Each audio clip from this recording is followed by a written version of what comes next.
Welcome everyone to the Community Foundation's 2023 Professional Advisor Gift Planning opportunity to learn more about what's available for you to do your planning. My name is George Ferrari and I serve as CEO of Your Community Foundation here in our 23rd year, serving people who live in, work in, and love Tompkins County. We have an amazing community. And this is an opportunity to learn from a professional in the gift planning field and to share information with you. We're happy to provide a recording of this presentation as well as the slides that will be used by our presenter. And here's a little bit of a coming attraction. Our presenter will have something very special to tell you about the picture in the first slide that you're seeing right here. I want to welcome Jason Tripp. Jason is a registered certified financial planner. He has worked previously as a financial planner and also worked previously as Cornell University's Trust Estates and Gift Planning Office. He held a position at Dartmouth University's Gift Planning Office as well. He is currently the Executive Director of Gift Planning at Syracuse University. Jason loves presenting smart plans and ideas as people are considering gifts that benefit organizations they love. Jason, thank you very much and welcome. Thank you very much, George. I appreciate the opportunity to present and help the Community Foundation. I enjoyed working with you for all the years that I was at Cornell, so happy to be here. Thank you, everybody who is in attendance and who will watch this on recording. I hope this is useful information to you and might present a little bit of a different perspective on philanthropy and gift planning specifically. So as George teased up here, I just put this photo at the top of this slide because well, it was a great experience for me. It was an opportunity that I took many years to plan and prepare for. I took a motorcycle trip to Germany, Austria, and the northern Italian Alps. And this was just a kind of a random, beautiful photo that I took one early morning. And it just presents, it was actually the background of my computer for many years, just because it's such an incredible thing. But it also goes to show sometimes the benefits that come with planning. And that's so much of what I do that it just seemed like a fitting thing to toss in here because it was looking very bland and boring. So this presentation I created for this event to really talk about the difference somewhat between charitable giving and philanthropy, and then give some tips and techniques and ideas around what I call smart ways to give, ideally to support those things that you and your donors and clients cherish. And that's really what this is all about. So with that said, let's kind of establish some ground rules exactly about what we're talking about here today. What is charity? What is philanthropy? You saw that I use both of those terms in my title. Is there a difference between them, or is it really just semantics? An exercise I like to do in this situation is to just, for one moment, in the quiet of your own mind, free from the influences of fundraisers or others, how do you think and feel about your own desire to make a positive impact, to make the world a better place, or perhaps some deep sense of responsibility to use your good fortune to pay it forward, so to speak? You don't need to create fully formed strategies, and just fragments of ideas are fine, but a general sense or desire to do something good, something that your ancestors would be proud of you for doing, or something that will reverberate in your own family tree for generations to come. That is the difference in my mind between philanthropy and being charitable. We can make charitable gifts kind of on the cuff, but philanthropy is more than just being charitable. As you can see here, it's supporting efforts that reflect deeply held personal values and passing those on to the future. So this is a little acronym that I created a couple years ago, and it really sets the stage for understanding the process of becoming a philanthropist. And so what does this mean? So the C stands for committed. Do you feel committed Commitment seems to be in really short supply these days. A deep commitment to your philanthropy is essential to making the right decisions that will be the most efficient and the most effective.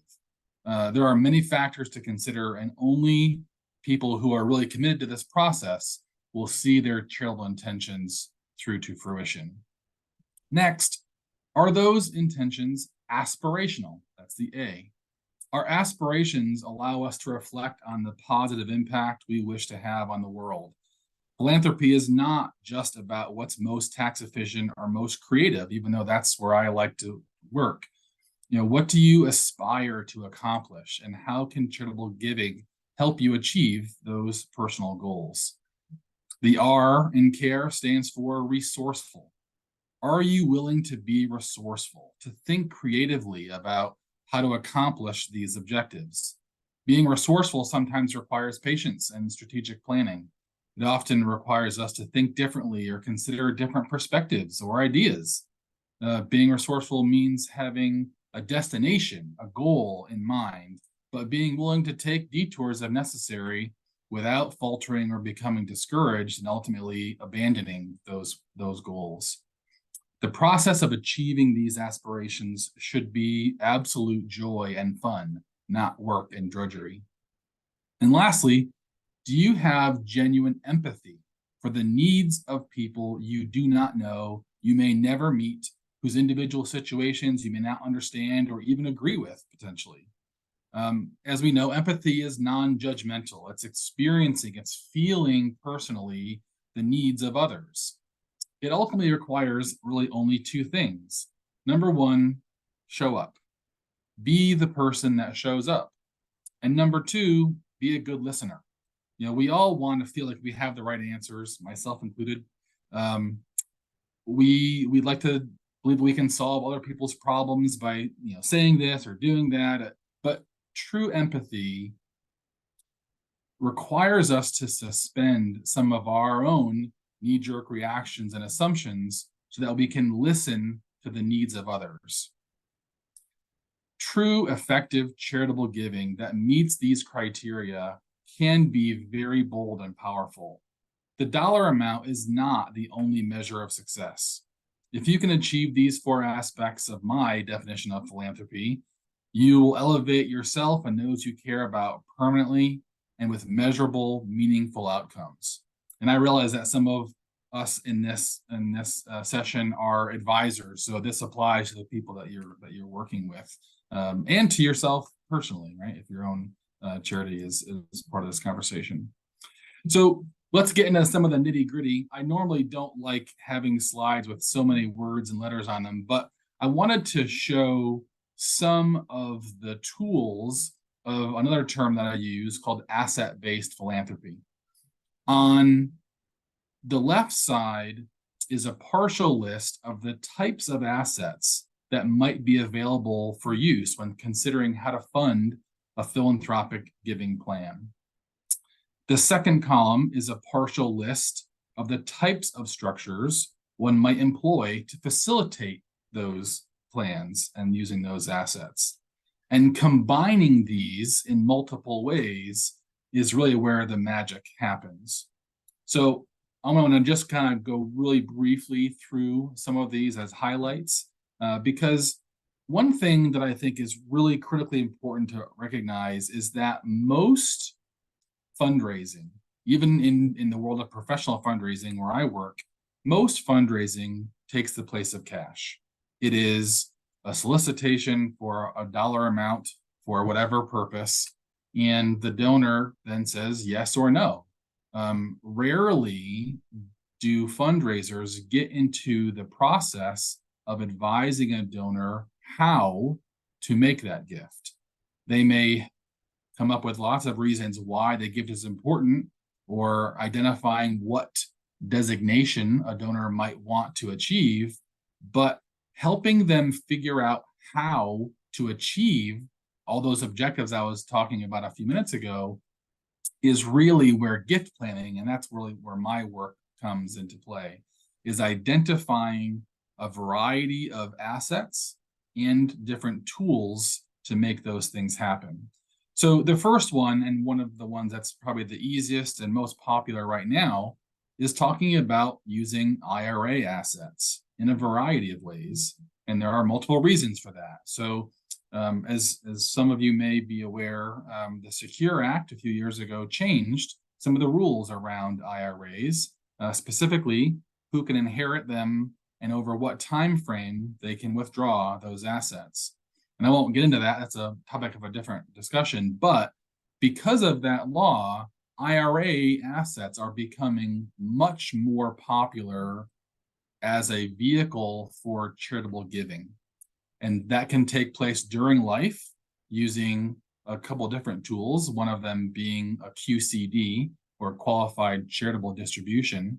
And then also through an estate plan, where more and more individuals are leaving IRA assets or a portion of IRA assets to their charities of choice, because it's really the only way that those dollars are not reduced by taxes. And so this concept of identifying alternative assets to cash to fund someone's philanthropic goals is really very powerful. And oftentimes, our donors and clients are not thinking about that. They're just thinking about what's in their checkbook or what their cash flow might allow for pledge payments, for instance. But using something like an IRA can open up a whole new conversation for our donors and clients. Next would be the second bucket of primary assets, and that is people's investment accounts, securities like stocks or mutual funds, or what are called exchange traded funds, which is just another version of an investment like a mutual fund. A lot of people don't realize that they can use their stock investments to fund their philanthropy, nor do they realize the incredible tax benefits available to them for doing that. I can't tell you how many times I've sat across the table from very successful individuals, and when I explained that they could donate appreciated securities, avoid the capital gain, and get a tax deduction for the full market value, I've been told I was a liar, I was misled, this must be illegal, et cetera, et cetera. It just is one of the great opportunities in charitable giving to use appreciated assets of all kinds to fund philanthropy with great tax advantages. The next one gets a little bit more tricky, and that is restricted stock, or this acronym just stands for closely held business interests.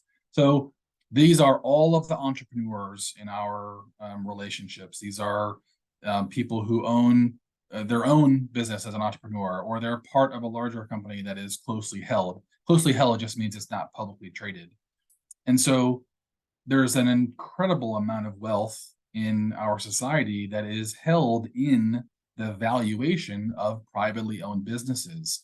And there are ways to unlock that equity in using those assets to fund philanthropy. It is tricky, but again, it's one of these assets that people don't always think about, especially at a time in their life when they might be thinking about selling or transferring that business onto either a purchaser of that business or even family heirs.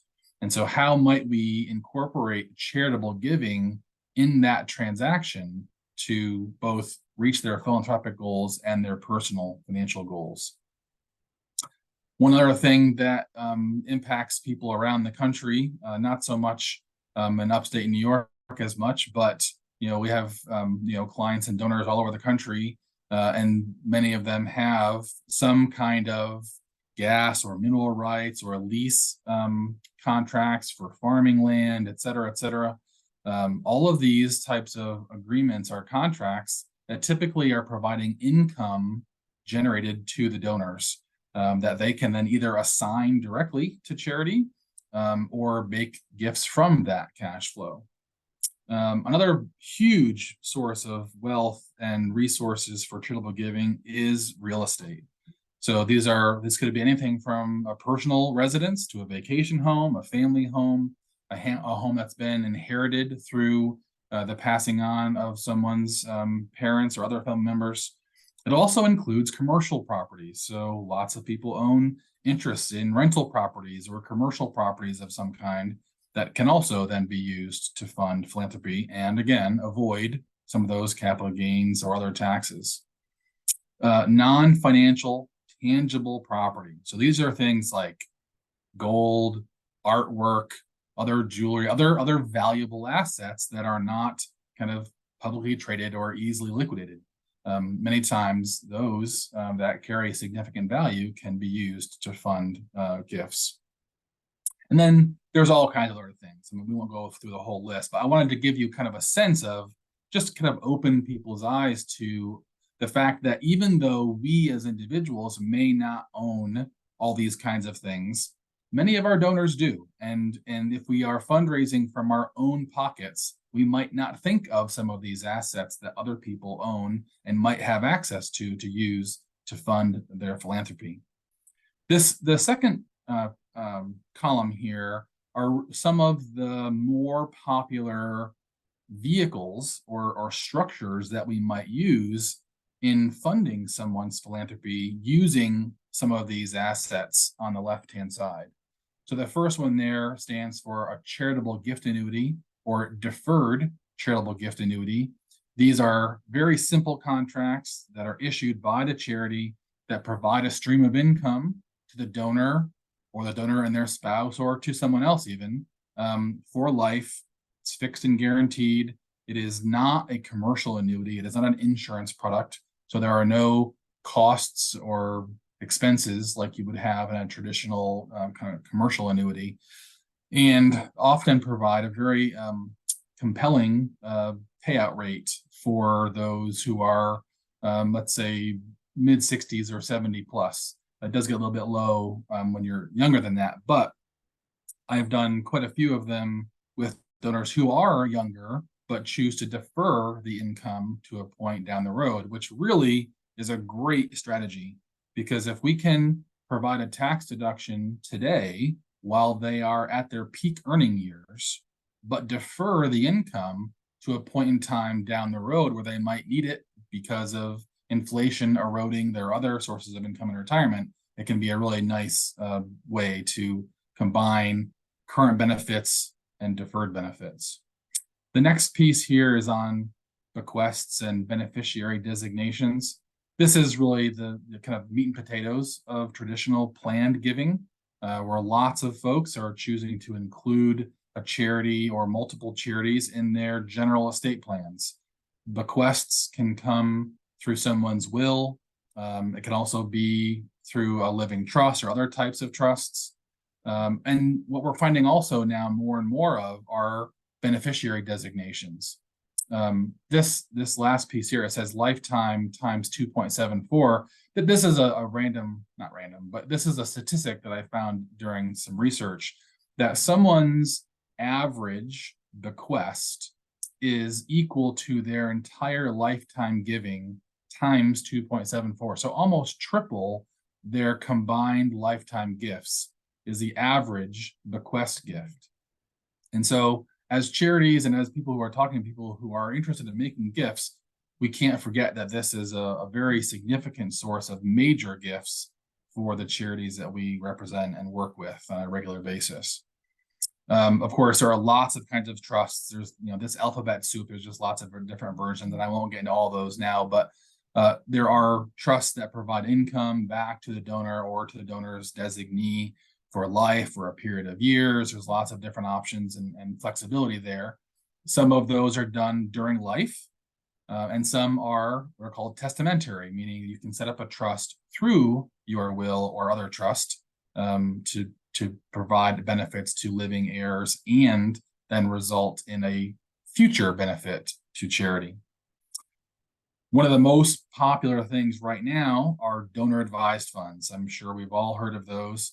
Most of the major financial institutions are offering donor advised funds, and many charities have their own donor advised fund.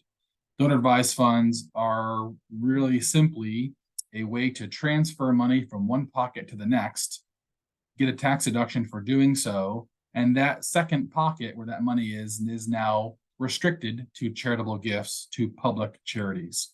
But it is a great tool to use when there are significant transactions that take place in someone's financial life. Someone sells a property or sells a business or inherits a sum of money, and they want to do something charitable, but they don't really know exactly what yet they want to do. And this is a great way to minimize the tax bite during the year of the transaction, but defer the decision about how exactly to employ those dollars for down the road. In a related vein, of course, we have the community foundation, right, which has a similar function in some ways, and they also have specific funds that can support a field of interest, for instance. So there's some additional discretion if we say we want to support this particular type of need, then the community foundation offers some of these types of funds without restricting it to one particular charity or one particular designation. And that has become a really popular tool for folks who want to have some control over how their estate or other charitable gifts are used, but don't want to hold the reins so tight that it becomes unuseful down the road. So that's a lot of information, I realize, but hopefully that was helpful in understanding that there are both many ways to think about making charitable gifts from the type of asset we're using, but also there are lots of ways to use those assets in making the gift. And as I said earlier on, you can combine these things in just great and very effective ways. You know, for instance, using securities to fund a trust or whatever that can really maximize benefits for both the donor, their living heirs, and charity long term. So here you'll see just a few things to consider when it comes to types of giving strategies. Each strategy carries kind of unique perspectives and different goals and some pitfalls, honestly. The first one, giving while living, might seem kind of overly simplistic, but gift planning, the world in which I live and work, has historically found itself focused primarily on deferred gifts, or otherwise known as planned gifts. This includes some of the things I mentioned earlier, the charitable bequests and gift annuities and things like that. They typically don't benefit the charity until after the donor passes away. But I often focus my team's work on finding ways for donors to experience the joy of seeing their donations and their work in action during their life, and then supplementing those efforts with estate plan or other types of deferred gifts. The next one is called golden handcuffs. That term is a phrase that actually comes from programs that some employers provide to key employees with a company through some means of deferred compensation. The easiest way to think about this is a method to incentivize someone to do something you want them to do in return for a benefit in the future. In charitable giving, this can be done in myriad ways with nearly any asset or giving technique. The designated use of that deferred gift is specific and tied to your ideal outcome. It just simply means a way of saying, I want you to do a certain thing, and I'm going to provide support for you to do that particular thing. Tax-wise giving is often a component of most giving discussions. It can be very simple or extremely complex, depending on the size of the gift, the asset being used to make the gift, the structure of the gift. Tax-wise giving incorporates not only the immediate tax implication of the initial transaction, but downstream implications for the donor, the charity, other income beneficiaries, other living heirs, estate tax calculations, and I'm sure there's more. But smart giving takes into consideration a wide range of these tax-related issues to make sure that we're using the right assets in the right way to maximize the benefits of that gift for all parties over all timeframes, not just in the year the gift is made. And this leads me into something that is of particular interest to me and is really critical for understanding how to effectively blend these, giving while living strategies mentioned with the golden handcuffs idea that is tied more to estate gifts. And that's the idea that the challenge to identify the best assets to give to charity during life are actually often the worst assets to give to charity through an estate plan. And alternatively, the best assets to leave living heirs, like a spouse or children in your estate, are kind of the worst assets to leave to charity in an estate plan. So the best laid plans for giving while living do not transfer to giving through your estate plans. And that can be a challenge for folks to remember, because if they have been giving stock during life, giving stock through an estate plan is not the best decision when they have living heirs. So let's just kind of unpack that a little bit. If you give stock to charity during life, it's perfect. It's a great asset to give because you as the donor avoid the capital gain. There's no tax on that. Of course, a charity doesn't pay tax on the capital gain. So that taxation is avoided completely, and the donor receives a tax deduction for the full market value of that appreciated asset. Now, through an estate, if you're leaving assets to living heirs, we have something called a step up in cost basis. Well, technically that's step 2 cost basis, because cost basis could go up or down, but the general idea is that over time assets grow, and if I were to leave appreciated stock or other assets to my spouse or children, then they receive a step up in the cost basis of that asset, meaning they inherit it at the current value, which is a very powerful tool in estate planning that we should all be aware of and be advising our donors and clients. So that's an example of how getting into a habit, for instance, of making gifts a certain way during life does not transfer to making effective and efficient gifts through an estate plan. The other issue might be life insurance policies. Life insurance policies are great assets and a source of great wealth. But again, they're great to give to living heirs because the proceeds of a life insurance death benefit are often income tax-free, at least, if not even estate tax-free if done correctly. Where giving a life insurance policy death benefit to charity is still great. We'll still accept them for sure, but it loses that benefit because, of course, charity wouldn't pay taxes anyway. So finding assets, for instance, an IRA that is taxable to a living heir, but not taxable to charity, is a better way to leverage that asset and maximize the impact. I hope that makes sense. So we often use this term legacy as a way to reflect upon the impact a person has had. It's often only used after that individual has passed on, or at a minimum, moved past whatever effort they put forth to create that legacy. A coach or a teacher can create a legacy that lives on after they've retired, for instance. When it comes to an individual's lifetime, our concept of legacy often center on what we leave behind for future generations. But as this image suggests, I'd like to connect the dots to these two versions of legacy. The teacher or coach who puts in the work every day to have a strong and positive impact on the lives of students or athletes under their tutelage creates a legacy during their lifetimes that lives on in the lives of the recipients of that instruction. So too can our charitable efforts. The work we put in today to make a positive change in the lives of those who need it creates a legacy of its own. But some of that legacy will be seen, but much of the real benefits of our efforts lives on in the individuals who receive the benefits directly from that effort. Improving lives or environments or whatever your philanthropic goals are, there's incremental.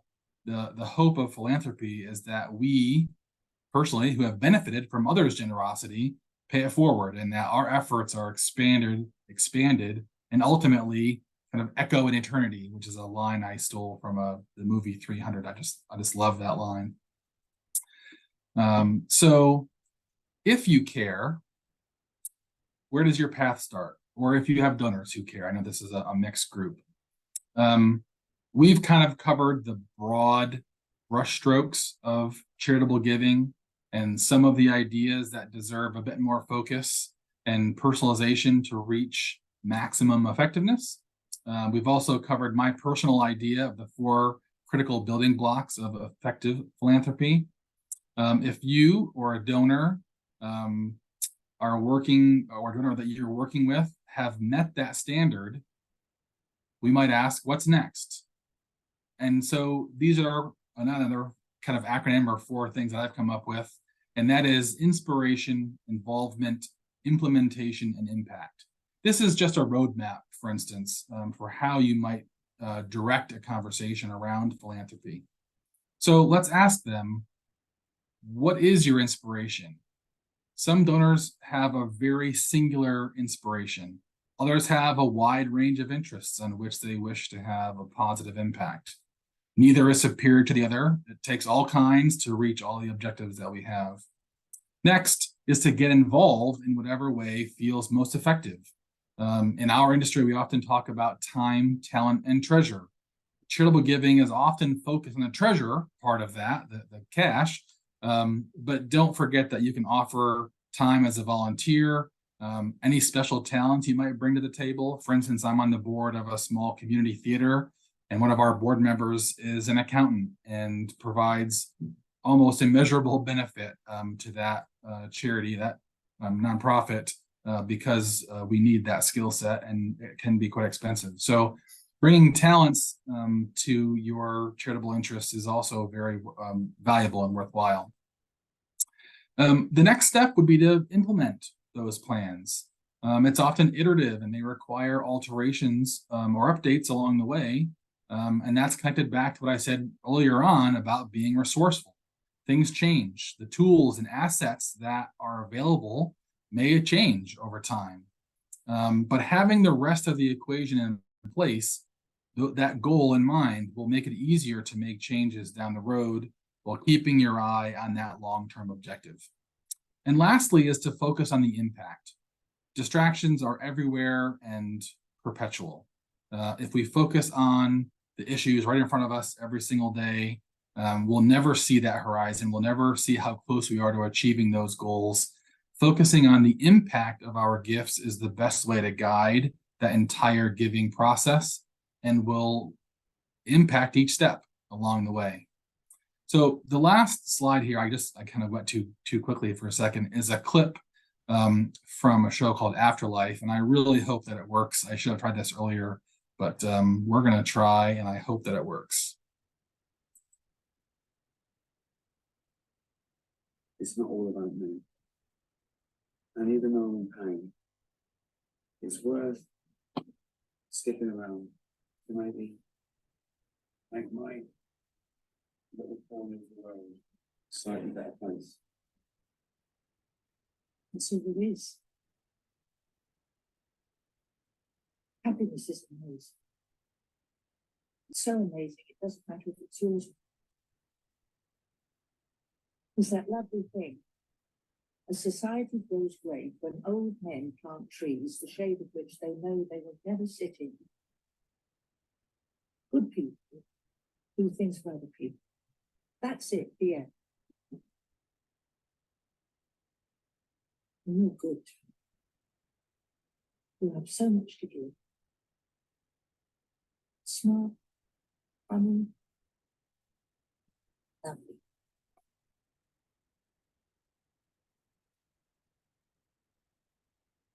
All right, well, that is the end of my presentation, and I am more than happy to answer questions or anything else you've got. Thank you so much, Jason, for that really nice laid out, clear structure for people to consider. And if you have a question, you can put it in the chat box. You can also electronically raise your hand or come off mute. I have a question for you to start off with. What do you see as the common misconceptions about charitable planning? I have a couple in my mind, but I'm wondering what you particularly encounter, things that people believe that just aren't accurate. Oh boy, that's a big question, because I think it really is individualized. But I think one is that it has to be a super enormous gift to make a difference. I mean, I can't tell you over the 20 years that I have been doing this kind of advising, that people often think that if my gift isn't $1 million or $100 million, because that's what we sometimes read about in the Right. news, that the gifts don't matter. And that couldn't be further from the truth. Yes, those big gifts do matter, and they sometimes make a big splash, but the combination of the generosity of the masses is really what moves the needle. So that's, I think, maybe the biggest one that comes to mind. The second really is why I've been focusing on this almost this whole conversation, and that is that it is all based on cash.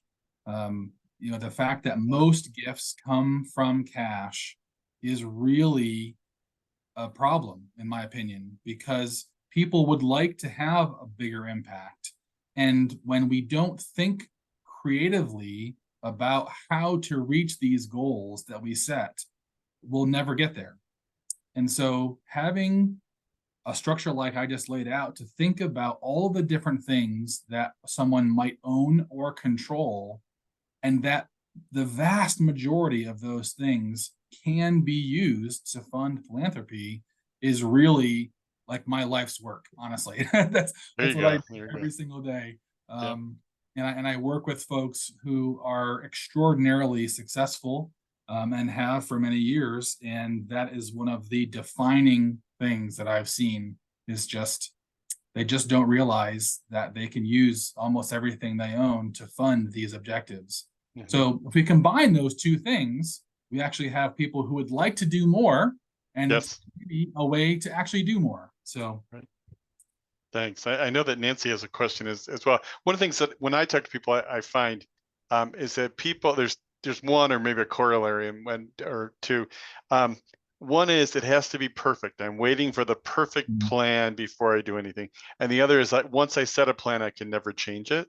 Both those things are not true. You can modify them as you go along. But absolutely. And if we look back at the presentation, you'll see a couple of times I mentioned that things will change, plans will change, assets will change, your goals may change. And so, that's part of being resourceful, is kind of having that end objective, the big goal in mind, and being willing to make adjustments along the way. Great. Thanks. Nancy.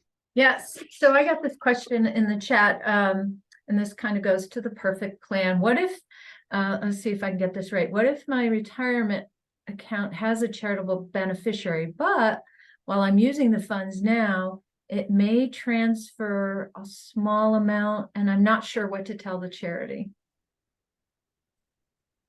Yeah, well, I mean, every charity understands that people are probably going to use their IRAs during retirement, and we don't know what the investments will do over time.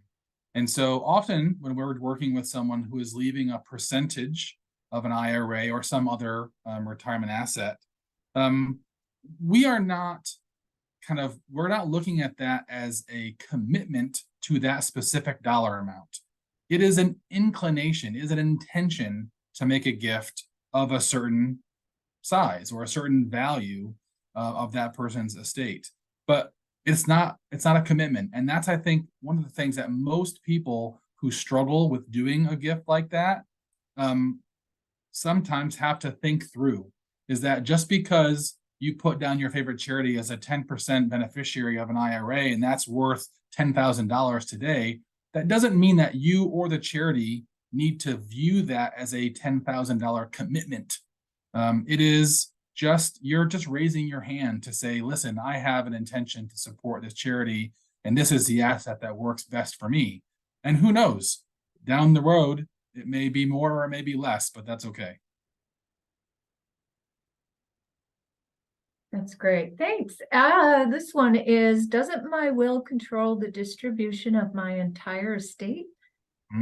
Boy, that's a great question, and I'm so glad somebody asked it. It's like it was set up for me. I have a very common saying that I use in many of my donor conversations, and that really is, your will does not control nearly as much of your estate as you think it will. Now, that's kind of a scary statement, and I use that intentionally because it kind of needs to get people's attention. A will is the distributor of last resort. I'll repeat that. The will is the distributor of last resort. That means that all of your assets are transferred in some way, and the will is the last one to get a say. In fact, a beneficiary designation on your IRA will supersede a will. So it's important to understand that, and it's important to recognize that there are ways to make charitable gifts and other distributions outside of controlling or hiring the attorney to make an amendment to the will. So there's an acronym I like to use. It's called Gift Cow. And you can actually read about this if you go to my LinkedIn page and subscribe to my newsletter. So Gift Cow simply means that this is the series of how things are distributed. So you can give things away. So that's the gift. And then COW stands for contracts, ownership, and then will.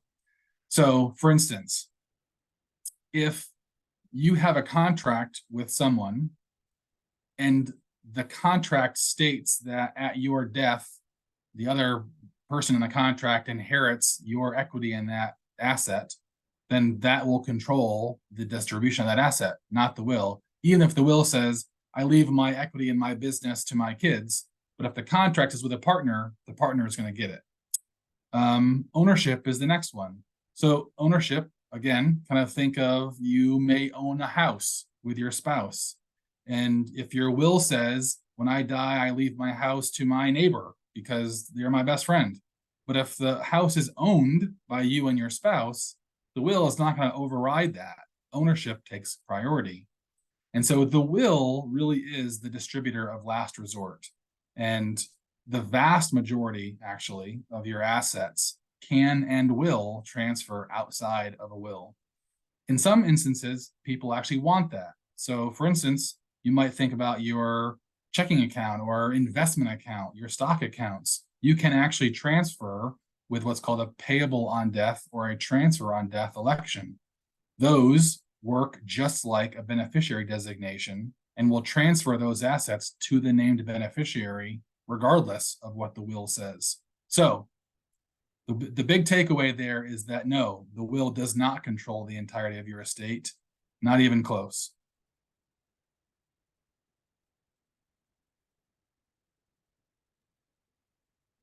One of the tools that you did not mention that I wanted Nancy to mention that we do offer for folks here is a pooled income fund. We have access to charitable gift annuities, but also Nancy had helped to create the option of a pooled income fund. Just another tool. Yep. So pooled income funds are less common today than they were years ago, but they're also actually seeing a resurgence in some instances. So I'd love to hear more about what you've created there, Nancy, because I know they serve a really good purpose, especially in that makes sense in a community foundation. It would work very well. So yeah, go ahead. How does that work?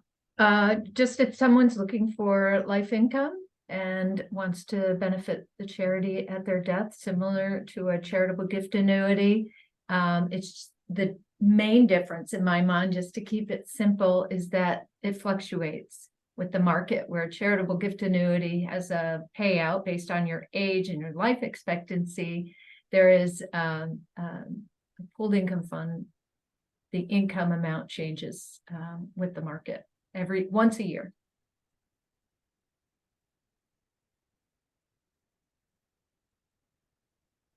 Anybody have any questions for us? Just want to reiterate, while someone may be putting something in the chat, that you said using your life insurance policy, better to give that to your living years and to use things that are more highly taxed, like your retirement accounts, better to use those. Yeah, that's something that we think about. And again, is kind of a difference between lifetime planning and estate planning, is to really think about the differences in how things are being taxed to a living heir versus a charity. The life insurance versus the IRA is one that is really important now, because with the IRA rules that have changed in the last few years, especially for a surviving spouse. If it's the first spouse to pass away, then typically you're leaving IRA assets to a spouse for their living expenses, and that's still kind of an easy thing to do. But for a surviving spouse who is most likely going to leave those IRA assets to children, for instance, outside of a very small list of exceptions, they will have to withdraw those assets over 10 years. And typically, it's at their peak earning years. So not only are you forcing those distributions out over a very accelerated time frame, but you're tacking it on to their salary, their income at their peak earning years. And so I actually have a person I've been talking with lately whose father passed away at a fairly young age. This person's only in his 20s, late 20s, and he has to withdraw his father's lifetime savings over 10 years. And it's an enormous, I mean, it's a blessing and a curse, right? I mean, it's a good problem to have a lot of money coming in, but it's really a shame to be giving up so much of it to income taxes when he doesn't actually really need that money right now. He might prefer to do it down the road. So there are a couple of charitable solutions to that problem. You can actually leave your IRA to a charitable trust or gift annuity that will then pay out annual distributions or quarterly distributions to a living heir like a child over a lifetime. So there are some, again, creative solutions for that issue, but it is definitely something to think about. Where, again, the converse of that is the life insurance money. Those proceeds are always income tax free, and if structured properly, can avoid estate taxes as well, as I said. Jason, you mentioned donor advised funds as a tool for giving. They're also a way to think about it's no longer your asset, but it's an asset over which you have considerable influence. Right. And most donor advised fund sponsors, certainly Community Foundation is included here, but even the commercial entities like Schwab or Vanguard and others do allow for future disposition plans to be included as a recommendation to the asset owner, which is the donor advised fund sponsor. So you might have a donor advised fund with us. We hope you do. Some of you do.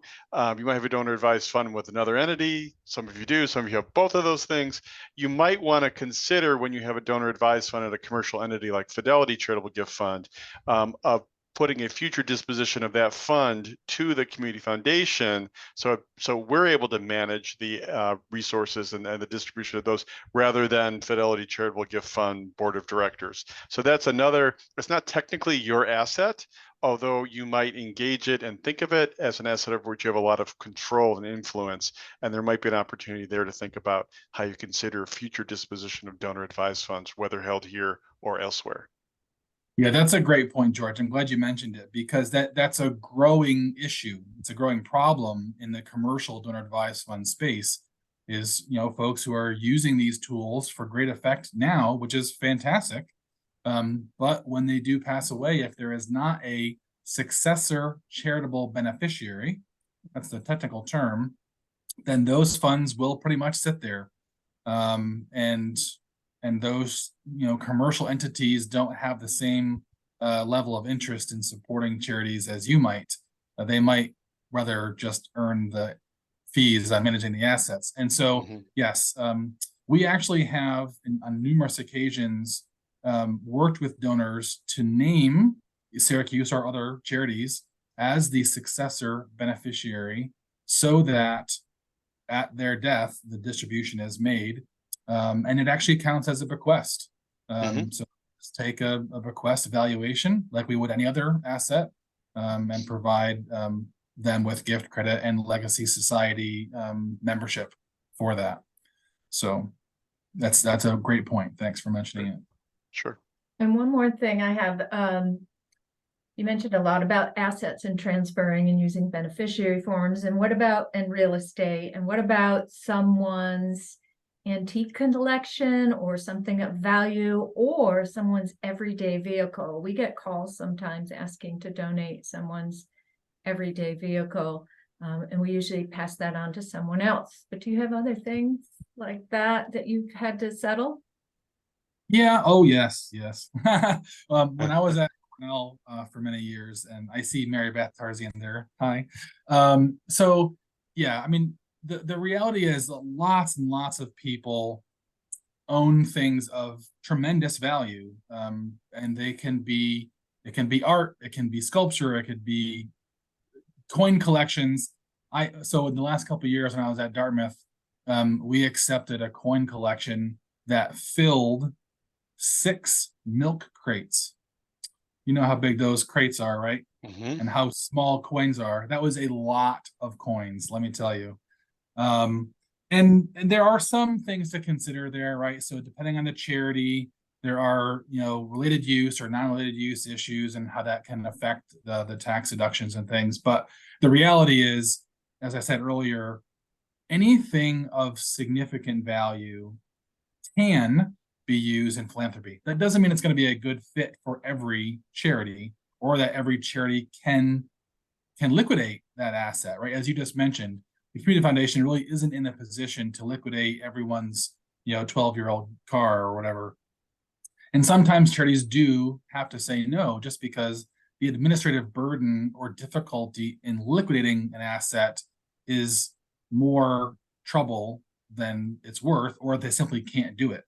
I remember one time we had a donor wanting to donate a boat, but the boat was in like a dock in Texas or something, and they had no way to transport it, and we had no way to sell it. And it was just like, okay, yeah, I get that there's some value here, but the logistical nightmare of trying to sell a 40-year-old boat 4,000 miles away is not worth the liability, roughly, actually, of doing it. And sometimes with real estate, you mentioned, Nancy, so real estate's a huge source of wealth, but not all real estate is good gift, right? I've had folks want to donate very valuable property, and we have done lots of those kinds of gifts. And I've also had folks try to donate a piece of landlocked raw land that had no easements and no access, and they've been trying to sell it for 15 years. And well, what are we going to do with that, right? So I think the reality is we have to make sure that there is opportunity and access to convert that asset into a charitable gift that the charity can then put to use. Thank you very much. So I've added some links from our website in various categories, including their gift acceptance policy, which speaks to some of what Jason's talking about. We have a whole variety of ways in which we can accept and consider gifts. And we also welcome you contacting Nancy or me at the foundation if you want to have a conversation. No obligation, no cost conversation with you and or your financial planners, your professional advisors, your estate planning attorneys. Happy to have those conversations with no expectation of any gift to the community foundation. And if you represent an organization during this webinar, we certainly are happy to talk with you about how an agency fund or a designated fund at the community foundation could also assist your overall gift planning processes. A lot of smaller organizations, you don't need to build an entire gift planning unit within your not-for-profit, but you can benefit from partnering with us. Happy to have those conversations as well. As we come to the end of our time together, I want to thank you, Jason, for your tips and your smart plans for us to consider. Appreciate your time, talent, and that great picture of the Italian Alps. Been thinking about that for a while. Each of you here today have taken great care to build a future for yourself and those you love. It's our honor to be part of your philanthropy, and we cherish your trust in the Community Foundation. We never take that lightly or take that for granted. We hope these insightful steps will be reviewed by you with your professional advisors to make your best possible charitable plans for organizations you care about and the communities that you so deeply care about. We would be delighted to help consider your civic and philanthropic plans in that regard, and happy to have you reach out at any time and take a look at the resources on our website. I want to thank Nancy Massicci, our Chief Development Officer, for planning this together with Jason, and give you the last word here as we wrap up. Me? Thanks. You, for listening. Nancy. I thought Jason was gonna get the last word. Thanks so much. Have a great day, everybody. Appreciate everything you do for the community. It means a lot. Thank you, Jason. So welcome. Thanks for inviting me. I appreciate it. Have a great day.